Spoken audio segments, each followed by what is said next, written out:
In this video, I'll walk you through how to bulk update contact owners in Salesforce using a simple built-in approach that helps you manage multiple records efficiently.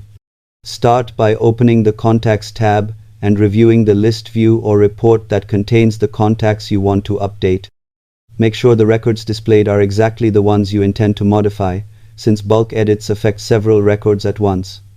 In many Salesforce.orgs, you can enable inline editing from a report or list view, which allows you to update fields like owner directly from the grid without opening each contact individually. Look for the pencil icon next to editable fields, select the new owner, and apply the change carefully. For larger updates, some teams may also use tools like Data Loader or Data Import Wizard, but those usually require additional permissions. Always review permissions and confirm changes before saving to avoid unintended updates. Subscribe for more clear Salesforce tutorials.